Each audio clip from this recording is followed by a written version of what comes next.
The educator Dr. Maria Montessori once said, The child developing harmoniously and the adult improving himself at his side make a very exciting and attractive picture.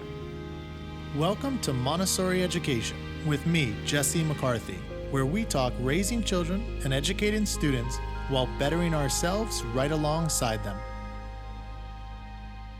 So about 25 years ago, I would say at this point, when I was in college, we lived in a very expensive area. It's called Westwood, and it's just super expensive. So we were sharing a 2-bedroom apartment. I had 4 other roommates. So we're 5 guys in a 2-bedroom apartment. You can imagine we're like late teens, early 20s. And this one day, we were all in the living room except for one roommate. So there was a room on one side, a room on the other, and we're in the living room hanging out. And this other roommate was just having, I don't know what was going on in his life. There's something going on. He'd sleep in till like 11 a.m., noon, and again, we're in college, so you should be going to classes around that time. And anyways, we're all chilling in the living room again, except for this guy. And the door opens to his bedroom. It's pitch dark, like he's been sleeping. And he walks out, doesn't say a word to any of us, just walks into the kitchen. And out of nowhere, we hear this. And I should say, this is not me speaking, it's him. So if there's foul language, he says, "Whose fucking chicken fingers are these?" And that's what we hear. And I should say at this point, we're young guys. I don't know how many women are out there. Generally speaking, we're not the type that's going to be like, "Oh, is everything okay? Something wrong?" That's not how we handled this at that age. Like now, I'd handle it differently. But what we did is we started jabbing him, like, "Oh, what's up? Something going on in there?" Like just talking trash, which did not help the situation and escalated the situation. So he's getting increasingly pissed off. He walks back into his bedroom. We're thinking, "Oh, what's this dude doing now?" Walks back into his bedroom, and the next thing we know is a full-size vacuum comes flying around the corner. Nearly hit one of the roommates. Like it could have been really, really bad. I don't remember what happened after that, but you can see this was a serious situation. Now, why am I sharing this situation, this story, with everyone out there? And this is kind of really for parents and teachers and admin and so forth. And the reason I'm sharing is because I think the moral of this story, at least what I got from it, it's not about the chicken fingers. Like this issue, like, yeah, in the freezer, basically, there was somebody had bought in a Costco-sized chicken fingers bag and it was taking up a lot of space, and he felt that he didn't have space in the freezer. Like, there's some validity there. But is this rage, is this really about the chicken fingers? No. I think we all get that. Maria Montessori said this quote that I share a lot and I think is really important. Is she said, "The real preparation for education is a study of oneself." And I don't think we think about that enough. And in this case, like, you shouldn't be focused on the chicken fingers and figuring out how to organize the freezer. It's really, like, you should be looking within. Maybe a really clear-cut example of this for everyone out there when you see is something like road rage. It feels like when you have road rage or you see somebody that's got road, it feels like, oh, the situation is somebody cut me off and that's wrong of them and I'm not. But is it really about somebody cutting you off? Is that how you get so enraged? Like the simple answer is you would just go, "Oh yeah, some guy cut me off. That's a shame. I'll just continue driving and get to my place." Like, it's a pretty easy answer if you're just talking about the concrete. Like with the chicken fingers, it's pretty easy. Okay, whoever got that big size thing, let's divvy it up so we don't take up so much space in the freezer next time. It's simple. The hard is, why am I getting so enraged over a problem that is so seemingly simple? That's the hard stuff. That's the looking within. And I'll give you a parent example of how I've seen. So I was working with this one lady who basically she reached out for some consulting. How can you help me, Jesse? And one of the big issues that came out, or at least in her mind was a big issue, is that, funny enough, it's got to do with chicken fingers. Her child would only eat chicken fingers. And I think it was like pizza, something like that. So it's probably, if you're a parent out there, you probably can relate.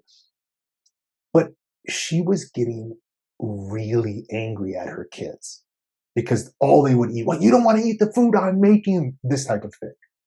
And, I was talking to her, she was reaching out, wanting to know, like, what can I do so they don't only eat chicken fingers or they don't only eat pizza. And I've got answers for that. I got some concrete things I can give you really quickly. Maybe I'll hold off on a second on what I would give the lady, but I started to ask questions. That's a lot of times what I do is try to ask questions like, okay, so what's going on? What's going on otherwise? Like, are you happy with everything else that's going on with the kids and so forth? And what I came to learn was, as we went back and forth over, I think, a couple sessions, is that she was staying at home with two of her kids. I think they would go to school, then they'd come back, but she was at home with at least one of them, like full time, while the husband was working, doing a job that he really loved. And this mom, it wasn't her ideal in life to be staying at home with the kids. That just was not her. She wanted a career too. So the husband would come home thinking like, okay, now I've worked, so I just need to relax. And he's not doing anything with the children. But meanwhile, she's just basically worked the whole day with at least one of the kids. And she needs a break. But it was viewed as if, okay, now it's the husband's break. So she was working all the time with kids. So she was actually very, very upset at her husband, at this situation. So this anger was coming out in the food situation, like the chicken fingers, as if that or the pizza, like that was the issue. That wasn't really the issue. And again, I want to make it clear. There's an element of it that's true, right? How many of you probably, I've had it before when my child was young, and then we figured it out really quickly. He only wanted to eat pasta, something like that, or again, pizza. I'll just give you a quick concrete on this.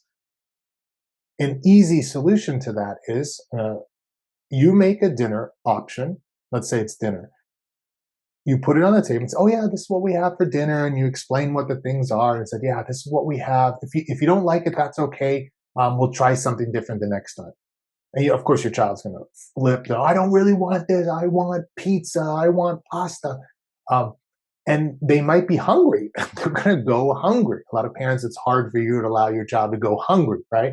And another thing is the next day, in between meals, don't give snacks. Because if the child has already eaten some, he's not going to be as hungry. So if you offer some other type of food outside of pasta or pizza or chicken fingers, they're going to not eat it because they're not really hungry. So the next time the meal comes, you go, oh, we made something different because it didn't seem like you liked X. And now the child's a lot more hungry or hungrier because they didn't have a snack. They're going to eat that food that you put there, assuming it's not something like, child just really hates, which you learn as you go along. And they start to eat a greater variety of foods, right? So the idea is you stay strong. Here's what's for dinner. If you don't like it, that's okay. Don't worry. You don't have to eat it, but this is all we have. The child will naturally be hungry. Then in between meals, whether in between lunch and dinner, don't give a lot of snacks because then they will actually be hungry when dinner comes, right? And over time, again, you should really be thinking about, does my child actually like this food? Because most of the food they will enjoy. But there's some foods that, listen, as an adult, I don't want to eat. And you'll see that with your child, right? But the range will start to grow. There'll be more than pasta and pizza and chicken fingers. That's just but that's a concrete, simple solution. Now, somebody might call me, no, that won't work. Bring it, okay? It will work if you really are consistent with it. But it's just, that's an easy solution. If you're feeling that you're enraged or flipping out, I can't figure this out, and it's just all these emotions, you could just find an answer to that one. So it's not really about that issue. And let's say you did solve that problem, but you didn't deal with why was I so angry about it. It's just going to pop up in some other problem. It's going to be an issue with when the child's dressing. If an older child is going out with friends you don't want them to go out with, it would come up in a million different ways, and it would be anger or upset, and it would just come to the surface, just like my roommate who flipped out over the chicken fingers. So what I'm getting at is there are real issues that arise. Child doesn't want to eat what you want to eat. There's not enough room in the freezer. Your child, if you're going to traditional school, their grades are low. If they're in Montessori school, they're biting somebody. There's all sorts of different issues that pop up. there are answers to the concrete, but I'm saying the underlying is what we really need to jump into. And it's this sense of digging deeper into the specific problems we think are the problems. Actually, I'll give you another really strong example of this. So I was giving a talk at AMI USA, which is this organization. If you don't know, if it's a big organization in Montessori, years ago, I was giving this talk. It's huge. There's like 300 people. And what I would do is I started asking everybody in the audience, I'd go have questions, we'd go back and forth. And what I said was, is there anything that really upset you recently? And this teacher raises her hand and she said, well, this dad came in the classroom and he forced his son to wear this dinosaur sweater. I think it was a toddler that he didn't want to wear. And I'm in the back going, oh, God, this dad is like, he made this child wear this sweater. And then the child's sitting on the ground crying, I don't want to wear this sweater. And the dad's gone. He just dropped him off. And this teacher just said, and I said, well, how'd that make you feel? She said, yeah, I was upset with the dad. And I thought to myself, like, you could just see this teacher, something inside of her was much stronger than I'm upset. So this was an instance of, whether it's in public or something, she couldn't get the real how she was feeling out. Like that mom who talked to me about the chicken fingers, oh, she was pretty explicit. She knew I'm angry. She didn't know why she was angry. She thought it was about the food, but at least she was getting her emotions out. This woman, this teacher, she was kind of, I don't want to say meek, but the emotion wasn't really what I was seeing. Like what she was saying didn't really line up. So I said, well, what would that emotion say if it could speak? Like when she saw this dad who she increasingly talked about and said, like he was doing things where he's pushing his child to do stuff. He wasn't offering her a lot of freedom within limits. He was just like, you do this. So it really upset her. So I said, what did it make you feel? I said, well, I was angry. And I was like, okay, let's keep it going. If that emotion could talk, which I think is a very big tip on getting to the source of any issue with ourselves, what would it say? Well, I'm angry with that dad. And I said, well, keep it going. Is that what it would really say? Like, what would it say? And she just kind of looked around and said, I want to kill him. Now, she doesn't really want to kill the dad, but that's what the emotion would say. So a big thing for me has been very helpful for me and then people I work with and just seeing teachers and parents and just human beings generally. If you're alone and you're feeling a strong emotion, let it speak. What would it actually say? So in that case, it said, I want to kill this dad, And that's kind of like a level. It's almost like you're peeling back the onion of what's going on. So dad made the child in her classroom wear this sweater. Child's crying. It really upset this teacher. She says, I want to kill the dad. And then you just keep digging. Is it really about the dad? Because if it's really about this dad, you could just have a conversation with him. You could solve that problem. So you start digging, you start peeling back that onion. And one of the things that might come out is, I'm scared to confront this dad. So now all of a sudden it starts to look within. It's not really about the dad. It's about my fear that I can't confront this dad. And then maybe it's, I don't know how to communicate with parents more generally. In Montessori education, a lot of times teachers are very good with children, but you've got this amazing philosophy, this amazing approach with children that works. And then you've got a parent who comes in who doesn't yet know it, and they're doing all sorts of things that you think are horrible or harmful for the children, and you don't know how to communicate it.